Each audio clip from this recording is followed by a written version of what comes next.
उमैमा हंस रही थी और मुसलसल हंसी जा रही थी। माँ ने गुस्से से उसकी जानिब देखा, फिर मेहमानों की तरफ मुतवज्जा हो गई। आज फिर क्लास होगी। मेहमानों ने रुखसत चाही। माँ भी दरवाजे तक गई। उसने जल्दी जल्दी बर्तन समेटना शुरू किए और माँ अंदर आई।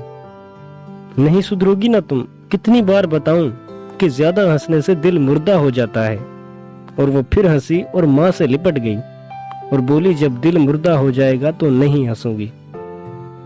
अल्लाह तुझे हंसता मुस्कुराता रखे, माँ ने प्यार से हाथ मार के कहा। वक्त गुजरता गया और इतनी तेजी से गुजरा कि पता ही ना चला कि कब घर की चिड़िया छोड़ बाबुल का देश पिया के आंगन पहुंच गई। कुछ फासले इंसान को इंसान से दूर कर देते हैं, मगर दिल के रिश्ते कभी दूर नहीं होते, खास करके अगर रिश्ता माँ बेटी का हो।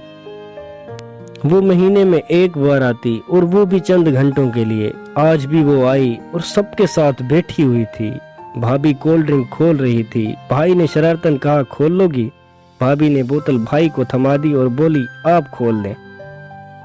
भाई ने जैसे बोतल खोली, बोतल उबल पड़ी। सब भाई के ऊपर गिरने लगी। सब हंसने लगे। माँ को भी हंसी आ गई। हंसते हंसते माँ ने बेटी की तरफ देखा। ऐसी बातों पर तो उमैमा हंसते हंसते टूट फूट हो जाती थी।